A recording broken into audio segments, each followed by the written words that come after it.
Hey, were you in my class in high school? Eric, she seemed like she might have been in my class, and I ran into her when I got to the hotel.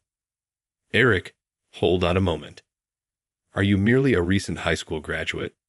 Even so, could you help your wife with that? Are you certain you're up? She mocked me as a potential customer and appeared unaware of my current predicament. Since I was pressed for time, all I really wanted was for her to carry out her duties. The upper class frequents this hotel, which is a prestigious, affluent establishment. It isn't really, where recent high school graduates like you belong. Grad or not, it makes no difference. This hotel is where we have business. Furthermore, you are not in charge of selecting your guests. Yes, it is. We do turn away low-class high school graduates. It may be an investment of a lifetime for you. Is that the manager's policy? My wife finally spoke up after being silent up until that point. I had been laughed at, but she appeared much more indignant. Yes, it's the manager's policy to refuse service to anyone less than a high school graduate.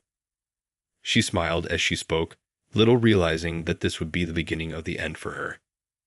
Please call the manager to the owner's suite right now. She became pale at that point. Eric is who I am. I married Katie a few years ago, and we find ourselves in a bit of a bind at the moment. Just the two of us are lost. We traveled to this area for work, but since it was our first visit, we wound up getting lost. This is troubling. You don't seem overly concerned, but we are in a tight spot. We won't arrive on time if we continue like this. It was our intention to go there immediately upon departing the station. Our destination is a well-known, venerable, upmarket hotel in the neighborhood. We won't arrive at our appointment in time at this rate. It's strange, as my wife stated. Why are we unable to locate it? My spouse is feverishly looking up locations on her phone and scanning through the map.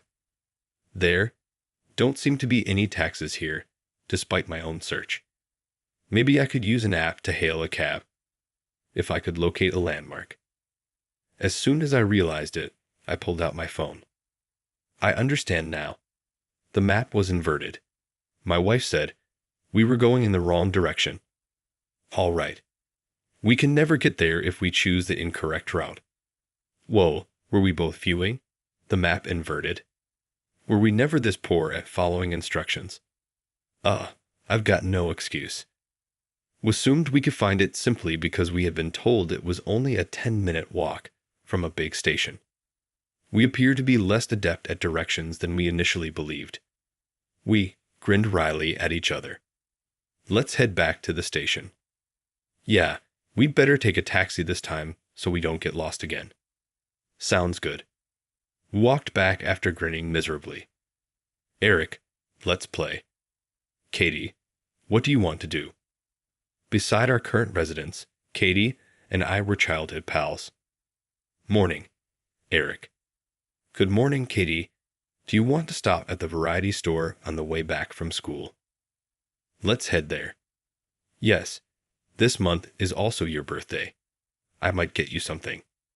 That's sweet, but I was planning to get you a birthday present too. Then let's both buy gifts. Yay. It's accurate, you too. Detours are okay, but please exercise caution. Sure thing. Got it. We even had the same birth month and were the same age. We played together, went shopping together, and attended school together. Since the day we were born, our grandparents and parents have been close friends as well. Katie, welcome back. I'm home. Eric. Mom, I'm back. Both of you had some snacks at home today, okay. We went to each other's places on a regular basis. Dave, let's play. Yes. How ought we to proceed? Tag? Come on, let me play too. As if they were our own parents, we would play with each other's dads and eat snacks made by each other's mothers. Happy New Year, Ronald. Marie. Indeed. Cheers to a good New Year. Eric, here's a gift for you two this New Year. Congrats. Together, let's head to the church service for the new year. Sure, let's do that. Yay, that sounds good. Obviously, our grandparents were included in this. We addressed the members of each other's families by their first names. Katie, you're really absent-minded. Eric, you're pretty laid back too. Yes, you're correct. Let's have these together later. I located Katie's favorite candies at the convenience store and bought them. Are you serious? What time did you leave? Do you recall that on the way, I stopped at the convenience store? Oh, that time I got a drink from a vending machine that I thought you might enjoy. Then let's have it with the sweets.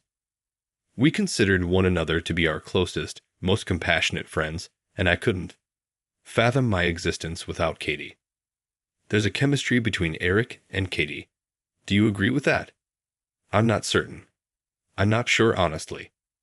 You're correct.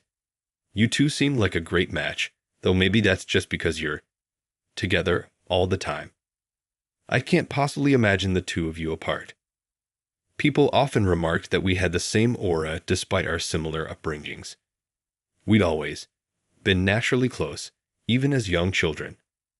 Living in separate homes was akin to having an extended family.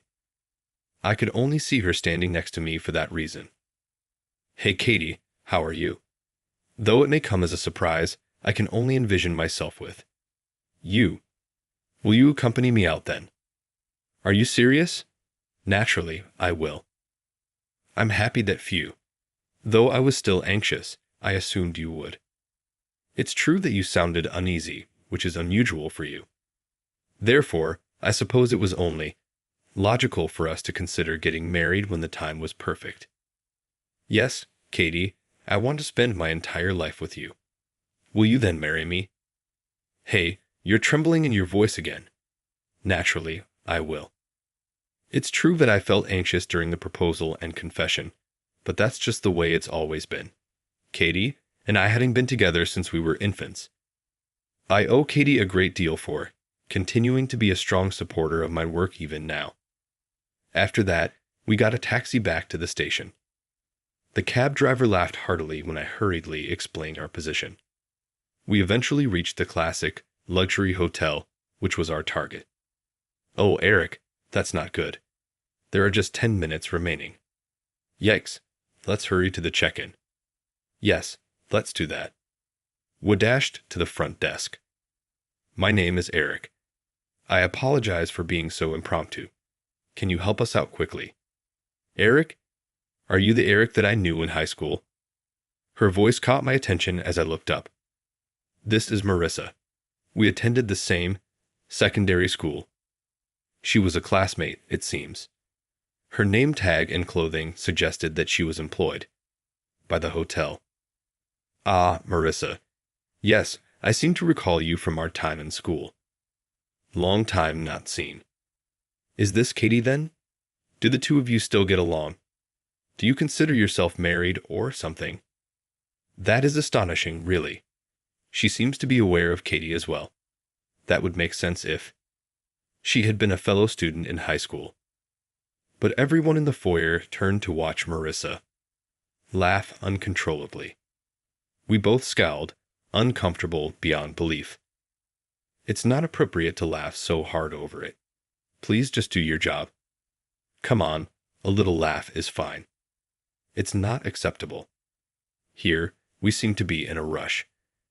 She didn't appear eager to continue with the check-in. Marissa gave her eyes a playful narrowing. Erica, are you really only a recent high school graduate? Are you truly able to stand by your wife in that? Are you certain you're all right? Hey, that's rude. It's fine, Kitty. Katie tried to oppose Marissa's mocking tone, but I stopped her. It's impossible to dispute, is it? What are recent high school graduates? Janitors at best. Oh. Maybe building laborers, perhaps. Either way, nasty and dirty, Marissa yelled as she carried on her tirade. The upper class frequents this hotel, which is a prestigious and luxurious establishment. It isn't really where recent high school graduates like you belong. Gior or not, It makes no difference. This hotel is where we have business. Furthermore, you are not in charge of selecting your guests. Yes, it is. We do turn away low-class high school graduates. It may be an investment of a lifetime for you. Marissa continued to sneer and try to push us away, ignoring anything I said. Is that the manager's policy? Katie, who had asked not to speak, finally piped up at that time. Yes, the management has the policy of not serving anyone who is not a high school graduate. Marissa mockingly answered her cool-headed question. Please go. I was familiar with Katie. I watched her activity silently. Marissa continued to smirk. Well, if you grovel and agree to do as I say from now on, maybe I won't turn you away. Hey, why are you laughing now? Are you crazy now? Oh no, Katie started laughing, so I automatically put my palm to my forehead. Marissa gave us a perplexed expression. Haha, really? You say the funniest things. When Katie is upset, she frequently bursts out laughing. What are you trying to say? It is verifiable. Reality. All right, I'll make sure you know what you did. Marissa blurted out in fear as Katie abruptly stopped laughing and became serious. Next, Katie spoke a chilly "Oh, hello. It's Katie here." Disregarding Marissa's runaway, Katie pulled out her phone and dialed someone. Kindly request that the management visit the owner's suite immediately. I will also quickly be there. Domestic. Supervisor. The suite of the owner. Marissa cast a bewildered glance at Katie. I suppose I should introduce myself sooner. This hotel is owned by me, Katie. It's good to meet you. Katie gave Marissa a lovely smile.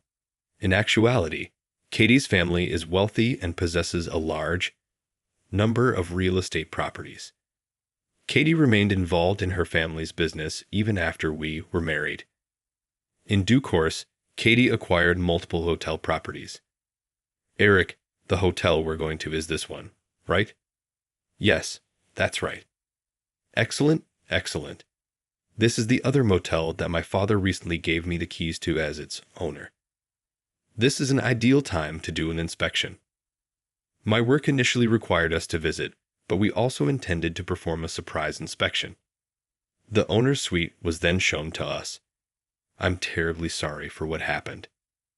Several suit-clad men and Marissa were apologizing in the owner's suite. I've heard of Marissa's impolite actions. I apologize sincerely. Ted, the manager, was one of them.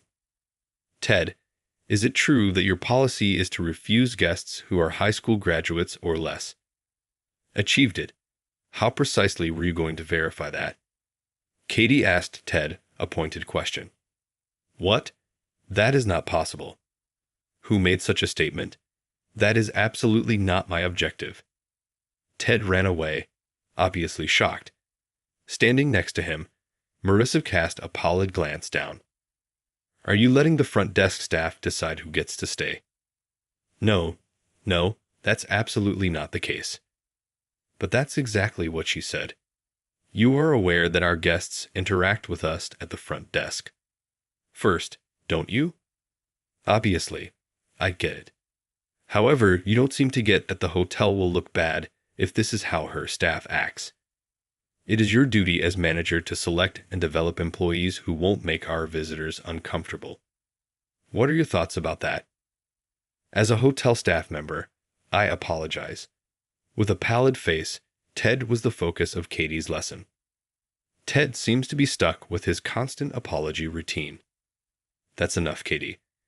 I chided myself in the end after attempting to calm her down.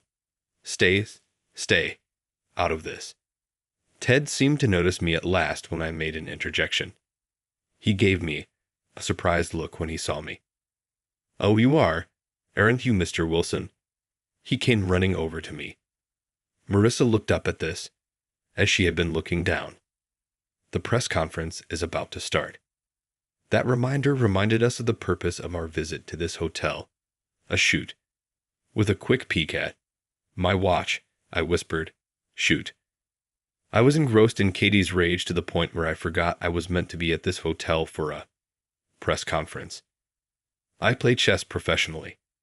After turning pro in high school, I've been winning since, and now I was going to go up against the title of master. We had the press conference today. Tomorrow is when the bouts begin. Oh no, I wonder what the press will write if Mr. Wilson is unable to attend the press conference due to the hotel situation. Ted and the others began to lose our minds. We have to move quickly and escort him to the venue immediately. Our conversation isn't over yet. Eric is escorted to the location by just one person. Shall the rest of you and I had a lovely, lengthy conversation. Katie smiled, alarmingly gorgeous, as she said this. Yes, you there, please show the way. Yes, ma'am. The selected staff member led me out of the owner's suite. With cheers in my heart, I made my way to the location, saying, "Hang in there, staff member." I eventually made it to the location. My tour guide came back, her eyes welling up with tears. I watched him leave and went into the arena where Master Smith, my opponent for this bout, was already giving me the cold shoulder. The master title belongs to Master Smith, a well-known player in the chess community. In addition, he serves as my mentor and my role model. I was excited to put him to the test once more. The scowling Master Smith instantly softened his demeanor. He laughed and remarked, "Eric, late again," to which I replied with a smile. My wife and I were gazing at the map upside down. He made a joke, "Ha, you two are as clueless as ever." I rubbed my head, embarrassed by my mentor's laughter. Master Smith had previously taught Katie chess as well, but Katie gave up, stating, "It's not fun, because I always lose to Eric." "Are you Eric?" "Yes, that's me." "I know Pete rather well. Go ahead and give chess a shot." "Yeah, I'll give it a shot." Master Smith first became my tutor because of his previous relationship with Pete. You two still have a great relationship. What a wonderful mentor-mentee relationship, really. Isn't this match between a mentor and prodigy what has the chess world watching? It will be wonderful to see the collision of like ideas. It was widely known that Master Smith and I were mentor and protege. The press conference moved along at a leisurely pace. Thankfully, it concluded satisfactorily. Phew, glad that's over. You're still so laid back, aren't you? Is that so? Master Smith stated this as he observed me. He groaned and said, "But when it comes to the match, you transform into someone else." I'm not really sure how I comprehend it. Is Katie the same as well? I laughed and Master Smith said, seeming a little annoyed. In fact, Katie turns into a rigid entrepreneur and is typically more forgetful than I am. However, much like before, she has a strict side to her, especially when she's upset. I bet Katie is still lecturing someone at this very moment. She was so cool earlier, but also kind of terrifying. Your eyes become more focused and you show amazing concentration when playing chess. You play chess in an aggressive, relentlessly offensive manner.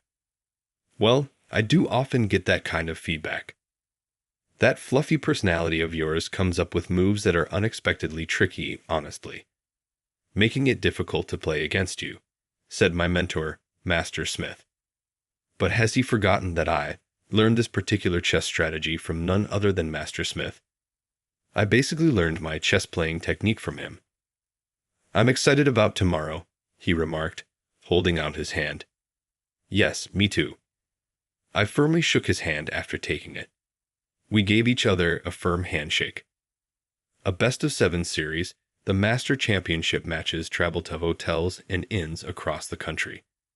Every match is 8 hours long, spread out across 2 days. Even though these are professional matches, the media, including the sponsoring newspapers, tend to ignore them. That's most likely the reason Marissa was unaware that I was a professional chess player. Master Smith, my mentor, has given me advice and recognition for having a solid sense of the game since I was little. Pete was correct. Eric, you've got good judgment. Would you like to follow me officially? Will that make me better? Yes, with your potential, you'll improve rapidly. I believe that.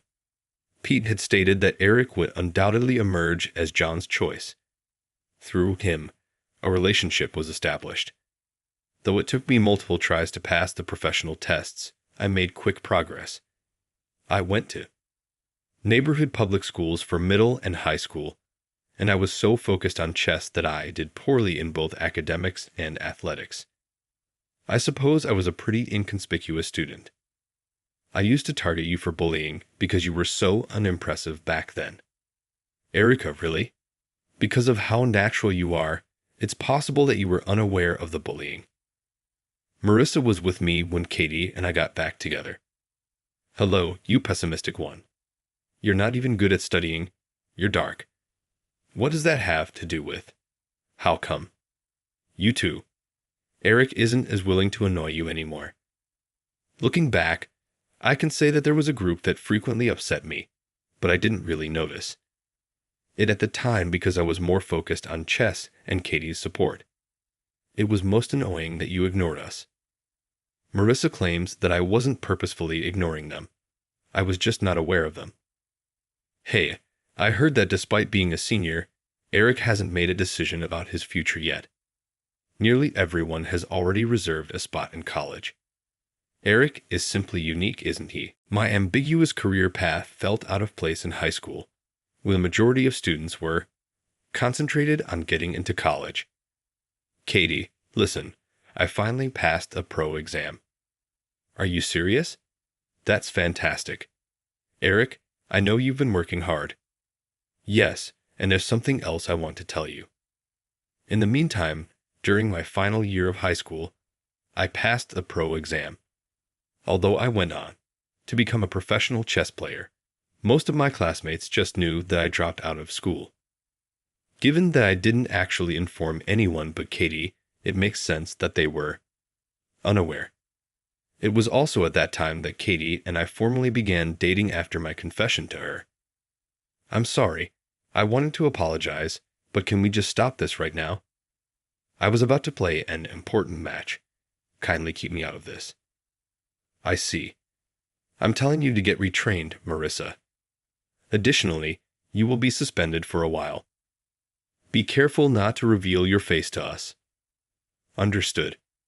For the time being, it appeared as though Marissa had conceded, but in reality, nothing had happened. When the match's first day came to a close the following day, I was going to head back to my room. The next move should be, no, that would be counted then maybe. Eric. Marissa, who was meant to be suspended, was there when I ran into her on my route. I wanted to apologize so much. Could we go out to dinner later? I'm currently occupied. I casually replied, just leave me alone, my thoughts entirely focused on the game of chess. Master Smith is a powerful man. I have to concentrate on the game tomorrow. I had no idea that you were a competitive chess player. How important is the Master tournament? Eric, you're so awesome. I've always known that you're unique. You know, I've really liked you since we were little. I was harsh to you back then because of this. Hey, do you even think I'm speaking? Hi there. Marissa caught me thinking about chess and touched my arm. Would you please let go? Put an end to it. Katie stepped in. She moved in between Marissa and me, forcing her to release her grip on my arm. Oh, Marissa said, appearing briefly frightened by Katie's presence. She angrily snapped back, don't interfere. The one meddling is you. It's a crucial moment right now. You were meant to be on suspension, right? You weren't supposed to reveal your face, right? Are you able to comprehend that? That is unimportant. In addition, chess professionals make a lot of money, right? Are you not just after his money? Marissa's prodding appeared to have irritated Katie. Are you serious? Here, I am the proprietor. I work for my own money, Katie told Marissa in a clear-cut and forceful manner. Then give him up to me. What? Katie and I both silently conveyed our perplexity at her unintelligible remarks. Absolutely not. What even appeals to you about Eric? In what number? Numerous things. Could you enumerate them? All right. So that's, since we were young, I have been observing Eric. I'd adore every aspect of him, both positive and negative. I will always love him, regardless of whether he ends as big, bald, or impoverished in the future. Marissa seemed a little surprised by Katie's strong statement. My entire body began to warm up in the interim. Katie, though that is a little awkward, I'm still thrilled. At that moment, my face was probably beet red. Asterisk cough asterisk. It is impossible for me to consider dating anyone else because I have a significant other. All I could think of was Katie. Nobody else could possibly be on my side but her. For me, she is the only one. I will always love her and nothing else, no matter what happens in the future. Hey, you two. As I said this, I had Marissa's full attention. Stupid couple. Perfect for each other. You idiots. After saying these things, Marissa stormed off. All we could do when left alone was giggle together while our faces remained red. Shall we head to our room then? Oh yeah. Master Smith prevailed in the opening match of the master competition. It was rather annoying, to be honest, but it's not done yet. That concept caused me to change my perspective. Manager Ted came to say goodbye, saying, Mr. Wilson, I'm truly sorry for what happened at the chout. Again, he expressed his sincere regret. Marissa resigned from her job today. Oh, I only asked for her suspension, not for her to be fired. Ted said it was her own decision. That foolish couple. I will never prevail over Katie. All I want is for everything to go away. Let me resign, please, Marissa had pleaded. Listen, your management determines the employee's quality. Katie reminded Ted. As the manager, make sure you properly re-educate your staff. She smiled, a little intimidating. Yes, sir. I'll return soon to do another examination. After Katie said that, we started to head home. A very interesting trip. Thinking back on the trip, I never would have imagined getting into this much difficulty the day before the match. I laughed. To myself, it was very intense. But I also got to hear my wife speak words of love and witness. Her acting like a savvy company owner. The excursion was worthwhile. I now have to put forth my best effort and win the following match. 1 week later. Good job. Oh, I'm very grateful. I had managed to concentrate well enough to finish the master tournament. After the match with Master Smith, pay close attention. I believe I did a really good job. Tomorrow, our parents want to celebrate for you. Are you serious? I take it that there will be a sizable crowd once more. Yes, that's right. Our mothers reprimanded both of our parents for taking time off work to see the master tournament. Hey, I can see that. They must be anxiously awaiting our return at this point. Maybe. As we laughed, we both remembered our parents. How about we go on a trip after things settle down? Well, it makes sense. In fact, I had intended to return to that hotel to do an inspection. I'll adapt. To your timetable the next time because it was for me the last time. I'm grateful. By the way, I was overjoyed by your loving remarks at the time. Well, give up. The things you said at the moment made me pleased as well. Again, we both flushed. We just can't get used to this, even after spending so much time together. How frightening the owner and her father both are is truly unsettling. Was Pete a terrifying person as well. Jess, I have been a guest at this hotel since the days of her father. Although quite rigid about business, he was also incredibly nice. At that moment, I noticed a hint of her father in her. Similar to Pete, that's how you also get during chess games. It's something I hear a lot. In any case, Pete is like a second father to me. Is that so? Eric, what are you talking about with Ted? Just discussing things about you and Pete. I see. It seems Marissa had a difficult time getting out of that hotel, by the way. The stories had gotten around, so she was unable to get work at other hotels. Furthermore, she made approaches to a number of guys who appeared to have steady jobs, but she was rejected each time and eventually fell for a shady man's scam, which left her in debt. She now has to balance a hectic life with duties she used to despise, like construction and cleaning. After some time, I had learned of Marissa's predicament from a former classmate. She eventually asked for assistance from her former classmates before vanishing from view. Katie, please stay with me forever. Obviously, we will always be together, even when we grow old together. We shook hands and vowed to work together in the future. After a few years, 2 children were born into our family. Since he was a little child, our son has dedicated himself to his studies with the goal of replacing Katie. Our daughter, on the other hand, is a chess enthusiast who says she wants to learn the game and compete against me. And Master Smith is training her very fervently, too, with the hope that she will outdo me. Katie and I exchanged a smile as we watched them. You've given me a lot of support. I'm grateful, Katie. Really. Erica, I should be the one saying thanks. I was inspired to work hard after witnessing your hard effort. I'm so happy you're here. Me too. It's a tremendous pleasure to have you. I have loved you in the past. I love you now. And I always will. Me too. Mom and Dad are being lovey-dovey again. Red in the face, we were both mocked by our kids. I'm sure you two will meet someone you want to spend the rest of your lives with. Stay close.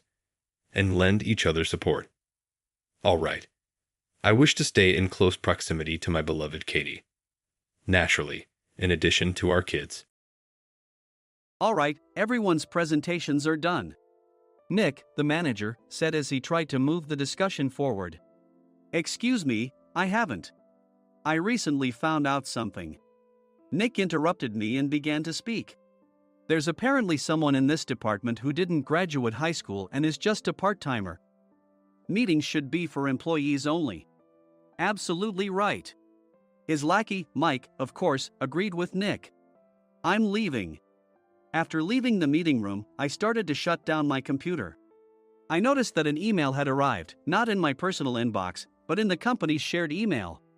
Thinking, there's no point in speaking up, no one will listen, I went home quietly. The next day, I heard a commotion from Nick's desk. He was staring at his computer screen, his face pale. Nick? Is something wrong? Mike looked at the screen with him. And he turned even paler than Nick. Why is he so angry? Knowing the reason for Mike's distress, I thought to myself, serves them right. My name is Adam. My mother passed away when I was in the 9th grade, and I was raised by my father.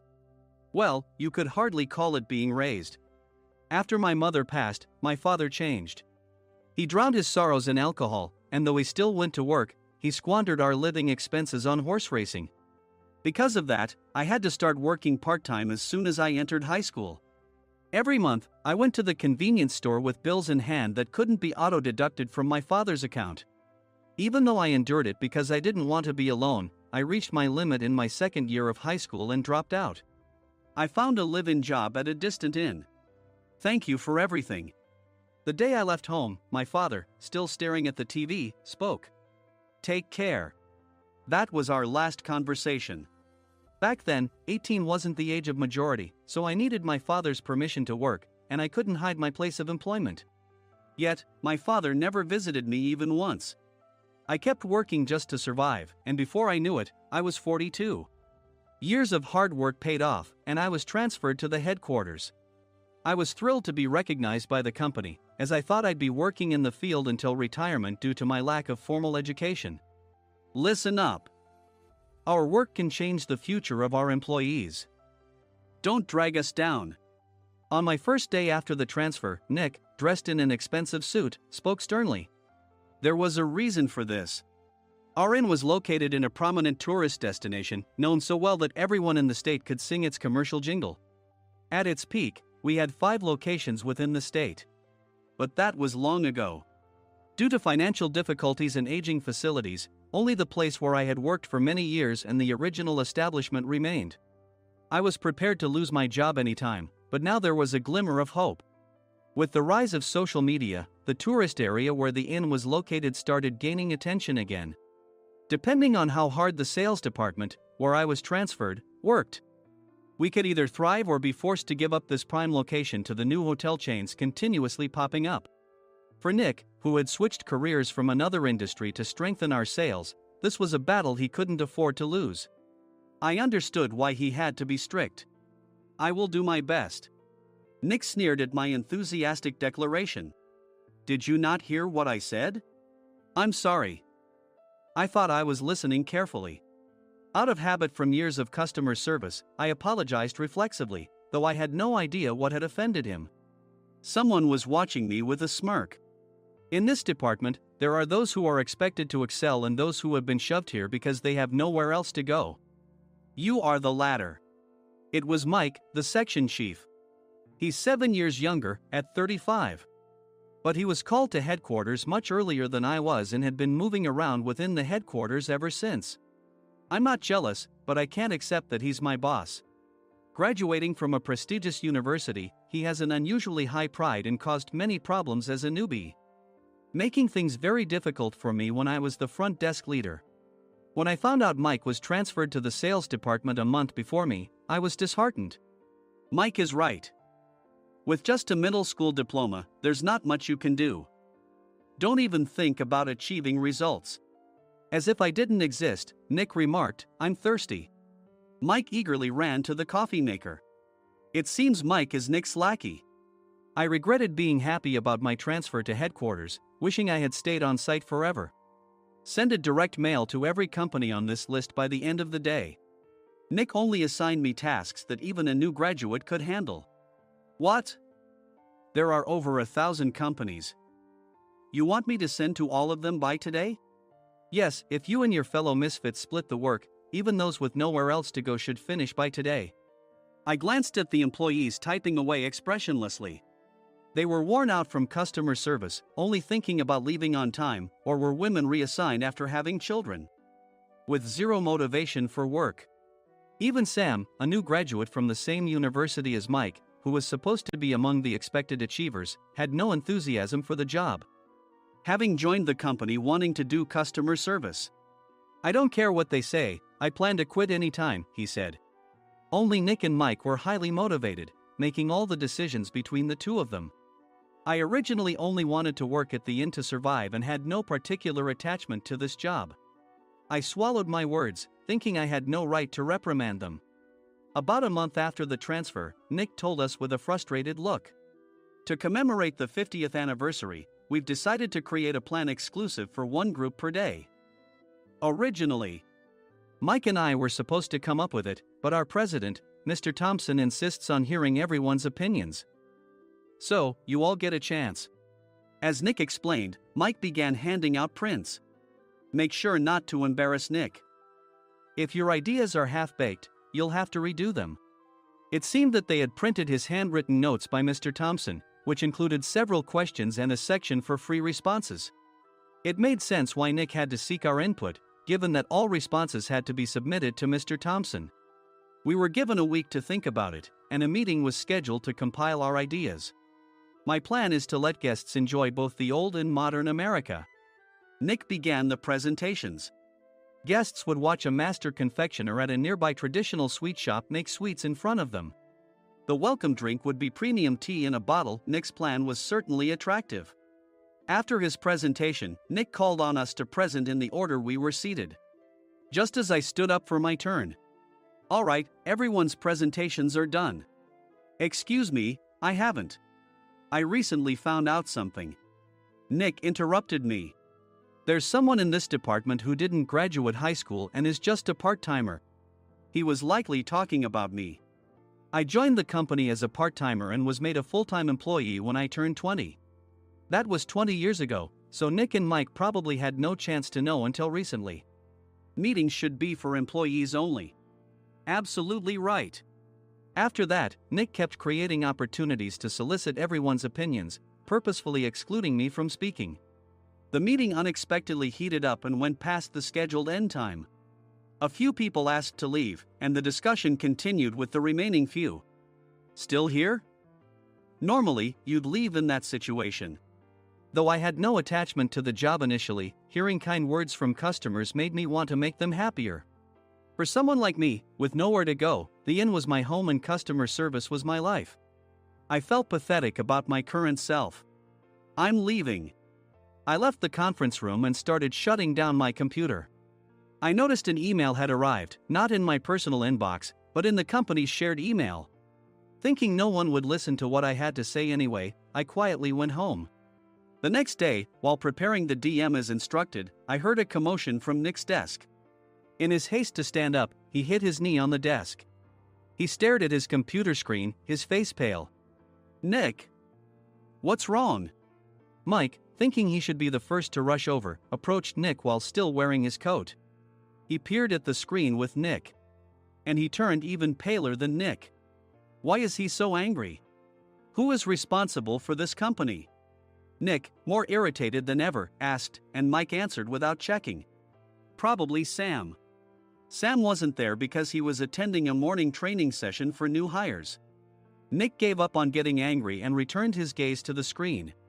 They were looking at an email that arrived right after the end of the working day yesterday. Apparently, no one, including me, had checked it before leaving.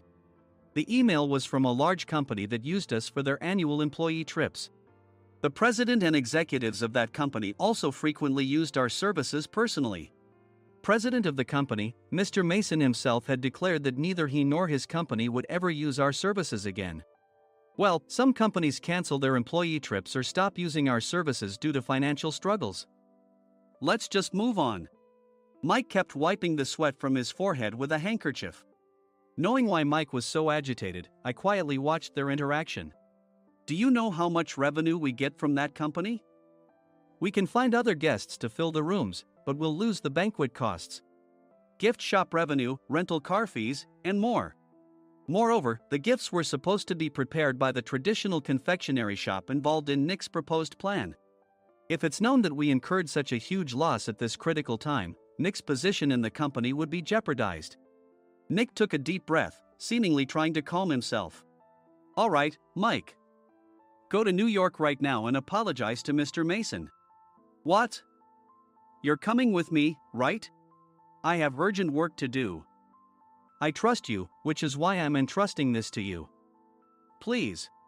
Mike, believing Nick's sincerity, agreed with a determined look on his face, saying, yes. That's Nick for you.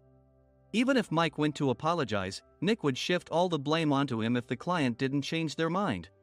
Well, it was Mike's fault to begin with, so it served him right. About 3 hours later, Sam answered a call from somewhere and repeatedly apologized, saying, I'm very sorry. Everyone watched to see what was happening. After ending the call, he informed Nick with a weary tone. When Mike arrived at the client's company, he only made things worse, further infuriating Mr. Mason. He was demanding, get his boss here immediately. It was no wonder Sam was exhausted, dealing with such a call right after returning from training. What is that idiot doing? All right, Adam, you're coming with me. If sacrificing Mike didn't work, then I must be next. Normally, I'd want to refuse at all costs, but I saw an opportunity in this situation. If I can be of assistance, I'd be happy to join you. I obediently followed Nick, and we flew to New York. When we introduced ourselves at the reception, it became clear how serious the situation was, as the receptionist personally escorted us to the president's office. Angry voices leaked through the door, making both Nick and me uneasy. "Excuse me. I'm Nick, the supervisor. I understand my subordinate has caused you trouble, and I deeply apologize." Nick, with his experience in the corporate world, knew enough to offer an apology before excuses. However, his customer service skills left much to be desired. I sighed as I saw Mike trembling like a small dog in the corner of the room. "What kind of training are you giving your subordinates?" Mr. Mason glared at Nick with a red face. The intensity of his gaze made even Nick take a step back. Regrettably, I joined this company only 2 years ago and was unaware of Mike's issues. I should have identified his shortcomings sooner. Indeed, I should have realized sooner. No sensible person would come to apologize and then give a lengthy presentation on the drawbacks of not using their in. Nick froze, his mouth slightly open. Suspecting the worst, I picked up the documents that had fallen to the floor. It seemed Mike hastily prepared these documents on the plane, listing the disadvantages. Disadvantage 1: if you change the venue for the company trip, employees might suspect it's for cost-cutting reasons, leading to a negative impression. Reading it aloud half-jokingly, Nick snatched the papers from my hand and checked the contents with a furious expression. Among the stack of documents was a receipt from a nearby convenience store's copy machine. I felt a pang of dread, hoping he hadn't shown the receipt as well. What do you think he said when I asked what kind of nerve he had to do this? I'm very sorry." Faced with the dire situation, Nick must have thought there was nothing left to do but apologize. In a voice smaller than I'd ever heard from him, he uttered words of apology. He said, "I'm a Harvard graduate. I don't believe I said anything wrong." "Mike, what have you done?" Forgetting his plan to pin the blame on Mike, Nick yelled loudly, even in front of Mr. Mason. "I didn't do anything wrong." "You're still saying that? Look at him." Mike pointed at me with a shaking hand. "I was assigned to headquarters in my 20s and now I'm a section chief. This guy only made it to headquarters at 42. Everything I've done proves I was right. So why are we losing the contract?" Having said his piece, Mike collapsed to the floor. "Of course. You were sent there because you had nowhere else to go." Mike never expected to hear such words from someone he looked down upon. He lunged at me, and Nick hurriedly stepped in to stop him.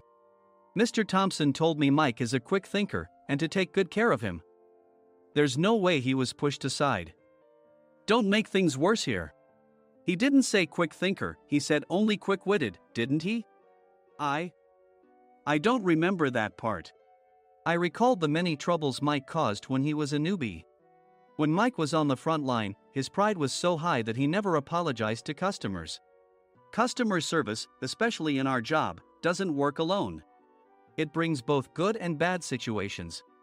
If the front staff or housekeepers made mistakes, or the cleaning company didn't properly clean a room, one had to apologize to the customers regardless of personal fault.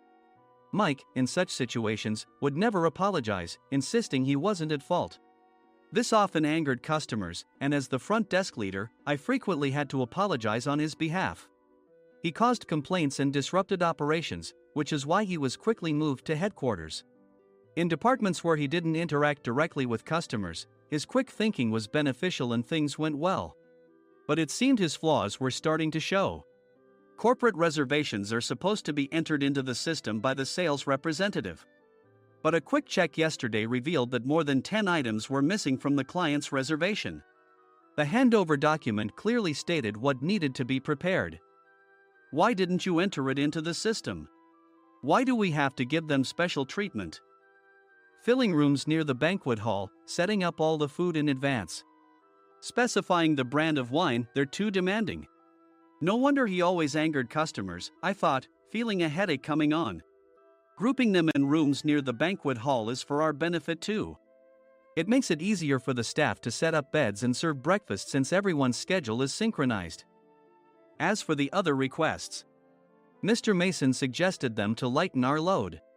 I didn't know that. Nick finally seemed to realize that Mike was the one who had angered the client. What did you say to them? I just told them we wouldn't give them special treatment anymore. We shouldn't waste effort on things that don't bring in money. I was utterly exasperated at his lack of understanding of customer service. Of course, we shouldn't comply with unreasonable demands. But carrying over successful practices from past stays makes customers feel remembered and enhances their experience. Good memories encourage repeat visits. That's part of our job. I looked down at Mike, who was sitting on the floor. In our job, nothing is a waste. Mr. Thompson likely moved you to the sales department, hoping you'd finally understand this. How do you think he feels now that you've failed to meet his expectations? Mike, tears in his eyes, fled the president's office.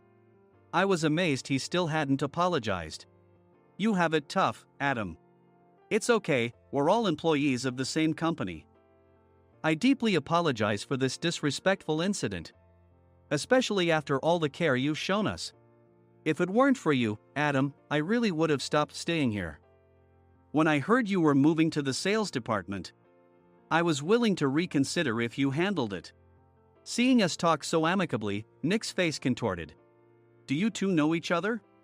Adam's service is excellent. I always requested him specifically.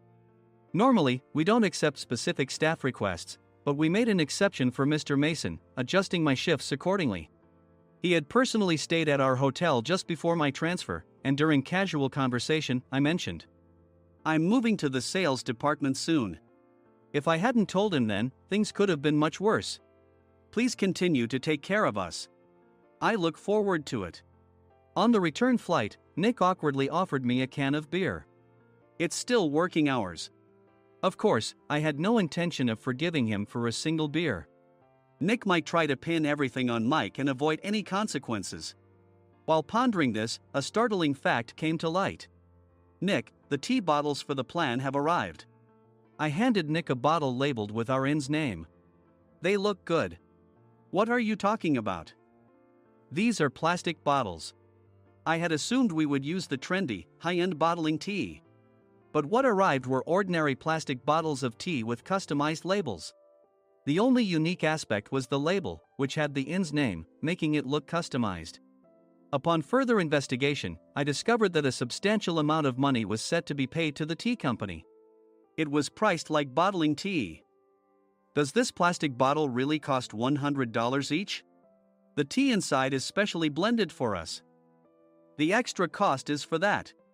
Wouldn't it be better to use another tea company? Or is there a specific reason we must use this one? As Nick continued to make excuses, I showed him a printed email. I informed the tea company's president, Mr. Mitchell, that we discovered irregular payments and he confessed. He said you two were high school classmates and planned to split the extra money. That idiot. Why did he confess? That's not important. You should worry about yourself. This could turn into a police matter. Opening the bottle cap, I suggested. How about calming down with this tea? It supposedly has a relaxing effect. Nick drank the tea frantically. In the following days, decisions were made about their fates. Mike was reassigned to the General Affairs Department, with no chance of transfer or promotion, as per Mr. Thompson's orders. As for Nick, since the payment to the tea company hadn't yet been made, he narrowly avoided legal trouble. Instead, he was encouraged to leave the company, and to avoid further complications, Nick submitted his resignation. Rumor has it that connections between HR departments have made it difficult for him to find new employment. Even though it was good to have those two gone, something unexpected happened in the sales department. Everyone became motivated and united in refining the 50th anniversary plan. In the end, my plan was adopted. We collaborated with the Tourist Information Center to provide personalized guides. The plan, tailored to the number of guests, was truly special for the 50th anniversary. Hey, is Adam's family coming to stay? I immediately booked that special plan for my family. Sam noticed it on the reservation list and quickly picked up on it. Yes, I'm inviting my father. That's great. I might invite my parents too. I lacked the courage to face my father just as Adam. But here, with the confidence Mr. Mason praised, I felt ready. The 50th anniversary plan was a perfect opportunity to reconnect with my father. I hoped to bring back the days when we could laugh together as we once did.